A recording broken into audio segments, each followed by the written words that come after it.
Finestre. Bentrovati e bentrovati. Il titolo di oggi apre, ma forse anche chiude. A cosa servono le finestre? Prima finestra, la mia, grazie alla pioggia e al restare in casa.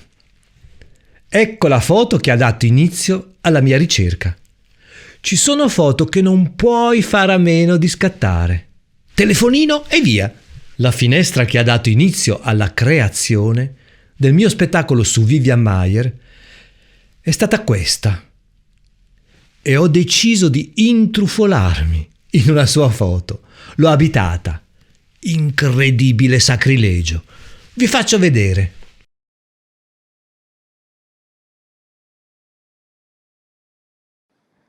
Da qui controllo tutto, vedo tutto. L'edicola è un osservatorio, è la mia finestra sul mondo. Qui vendo il mondo mentre lo osservo.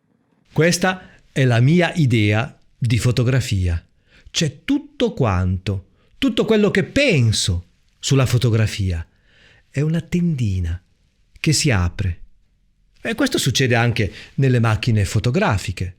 Una tendina che si alza e fa passare la luce.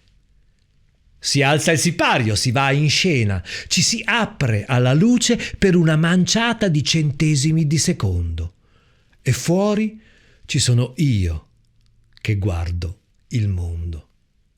La fotografia è una grande finestra.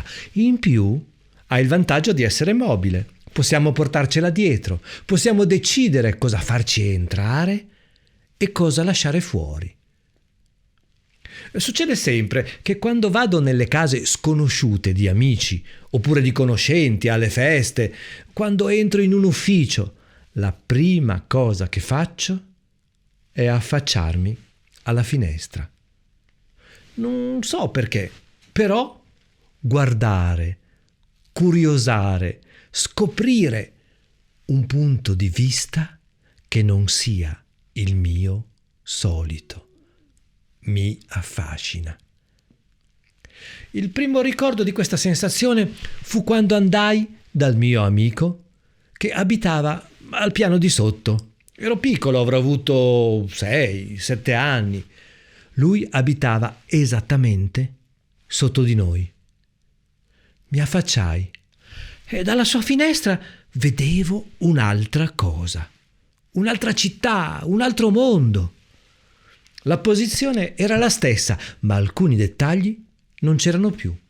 Altri erano più marcati, come se ci fosse stata una distorsione. Ho fatto un viaggio in America. Hypnosis and Reflections, San Francisco. È proprio quello che vi ho appena raccontato. Entrato in hotel, affacciato alla finestra e scattato immediatamente. E poi è diventata il manifesto di una mostra. Si intitolava Paesaggi parziali. Essere parziale con la mia fotografia non posso essere assolutamente oggettivo ed imparziale. Sempre San Francisco, confine tra Chinatown e Little Italy. Affascinato dai giochi di ombre, dalle scale antincendio, la prima volta che le vedevo. Non si può non cascarci. Alcatraz, una finestra all'interno dà in un reparto di sicurezza. Al di là del vetro ci sono altre celle. E questo è un punto di contatto, o meglio, di controllo. Il buco capite anche voi a che serviva. E guardate lo spessore del vetro. Sentite le voci della ribellione, i suoni della repressione. Quello che da fuori arriva dentro. Luce, libertà, altri suoni, silenzi. Vi farò vedere non tanto quello che dalle finestre si vede, si spia, ma quello che entra dalle finestre. Luce il più delle volte, perché le finestre non sono fatte solo per guardare fuori, ma sono fatte anche perché qualcosa entri.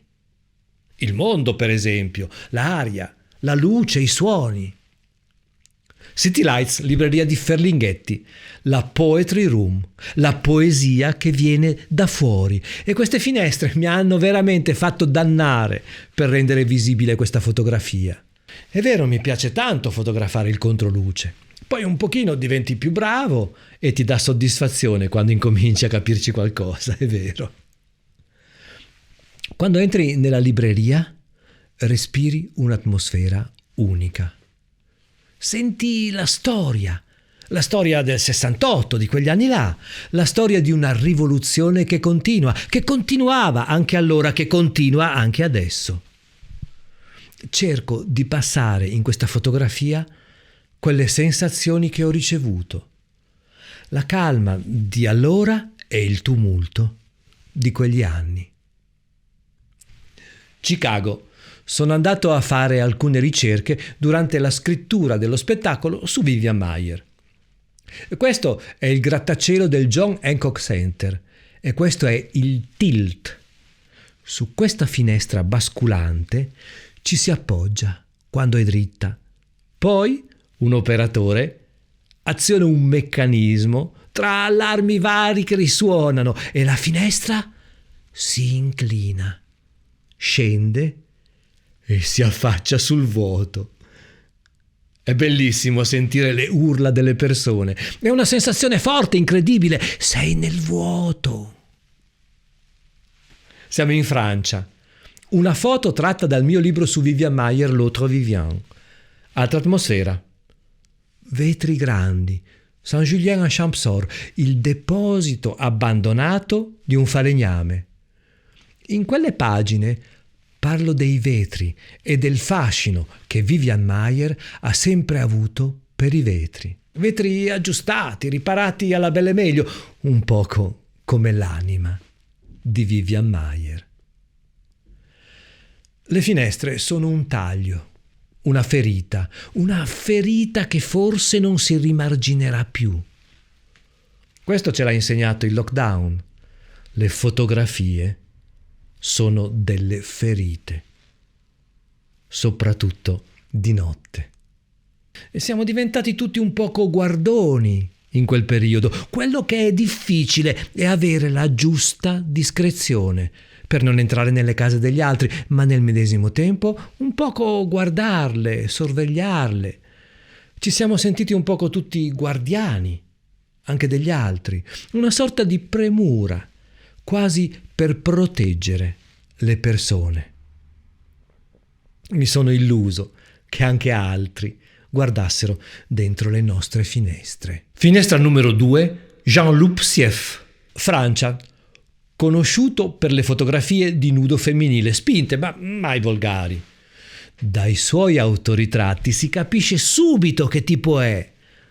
Ossessivo, ossessionato dalla macchina fotografica, dalla tecnica, dalla tecnologia. Lui è un grande maestro, un signore dell'eleganza, signorilità. Sembra uno scorcio, una foto rubata. È una delicatezza costruita in realtà, raffinatezza. Questa invece è veramente una foto rubata, sempre delicatezza e complicità. Il Café de Flore, siamo di nuovo da dentro a fuori. Lui, uno è dei pochi che fotografa da dentro a fuori. Qui si trovavano Jean-Paul Sartre, Simone de Beauvoir, è una tappa obbligatoria quando si va a Parigi. Il controluce parla. Ci sento molta partecipazione in questa foto. Non ci sento un grande voyeurismo, quasi apprensione. Un poco di tristezza e da un finestrino si è fermato. Addirittura ha aperto la portiera per fare questa foto. Mi sa tanto di America. Finestra sul cortile Hitchcock. Qui è stato incaricato da Vogue a fare delle foto pubblicitarie per lanciare il film. Siamo sempre protetti dai nostri appartamenti, dagli alberghi, dagli uffici. si mescola sempre l'impulso umano di guardoni, di poesia, di perversione, di immedesimazione, di curiosità bonaria. Siamo sempre spettatori di qualche cosa d'altro.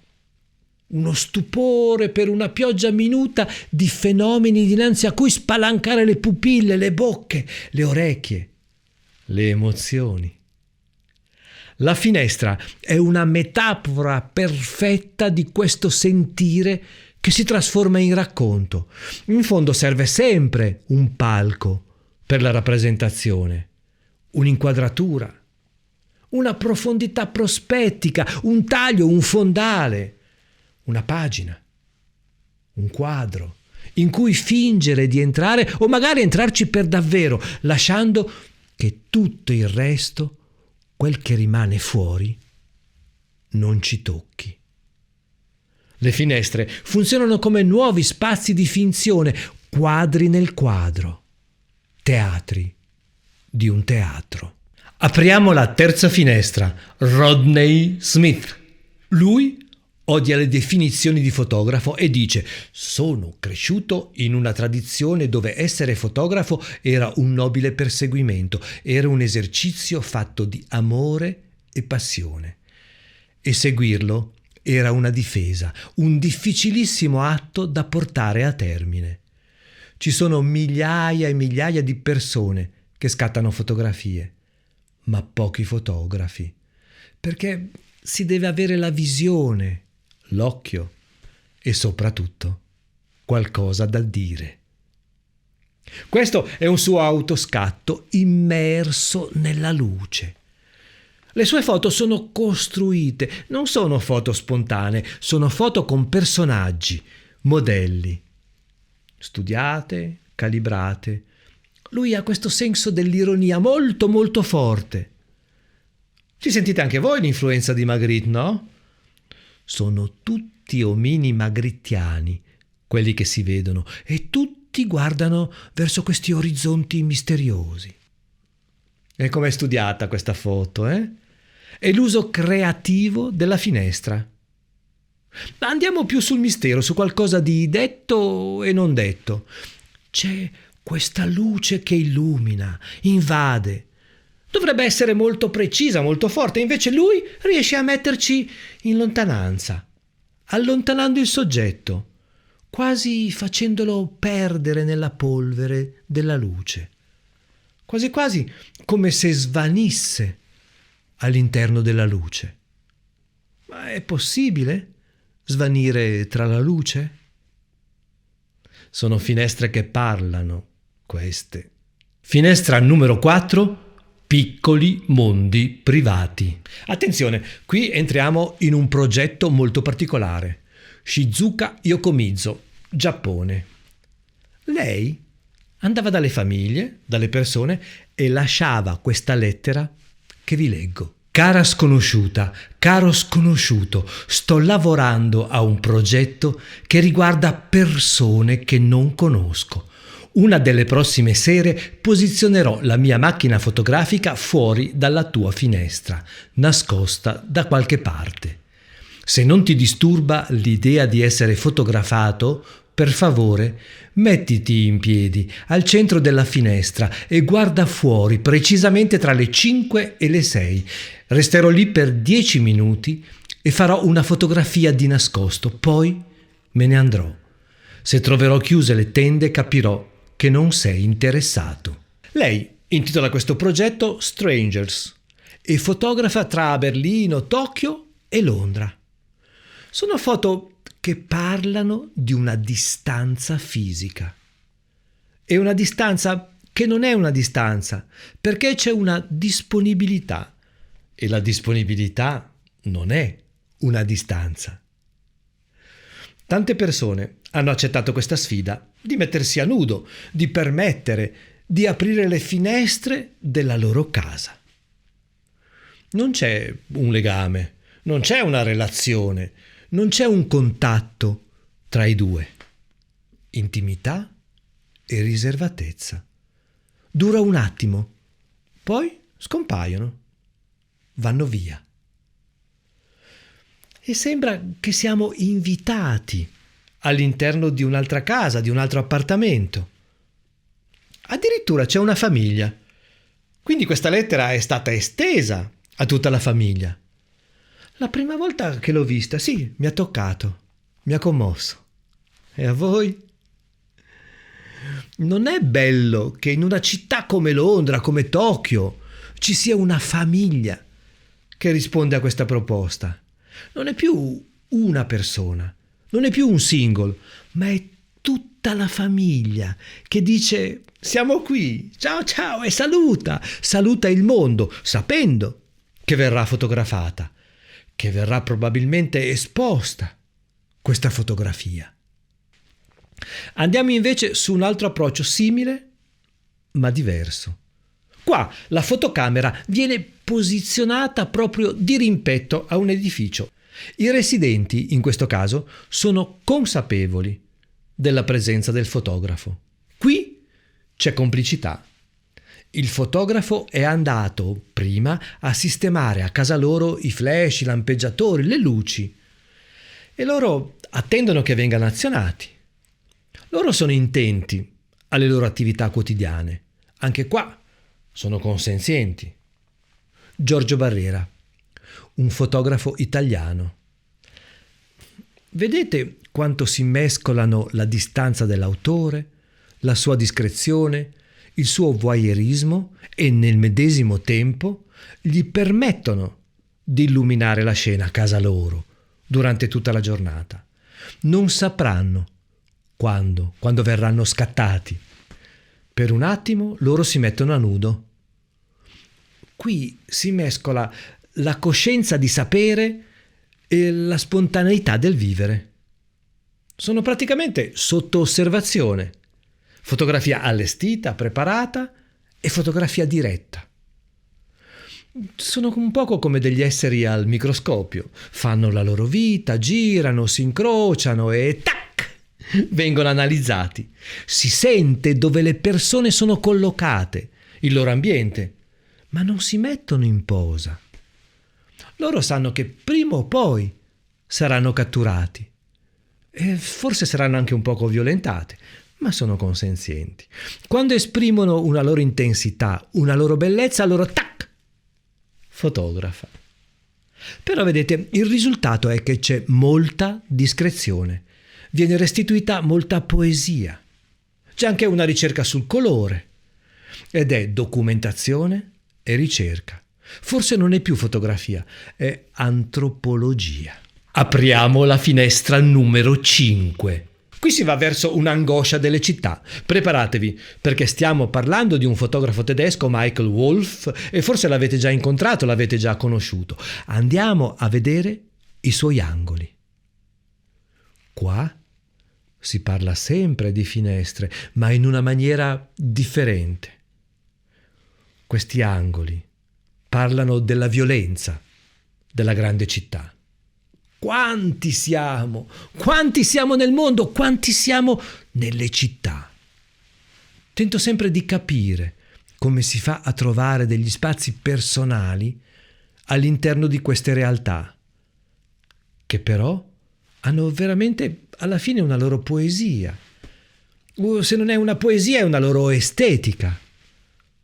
Questo è un grandissimo parcheggio di Chicago, oggetto di una fotografia di Vivian Maier. Questa è molto meno inquietante perché almeno sappiamo che si tratta di macchine. Questa ha qualcosa di Escher. Questo è un altro tipo di ansia, un altro tipo di angoscia. Finestra numero 6. Keiki Tahara, una giapponese in Europa. Lavorava come tecnico delle luci del Buddha Theatre.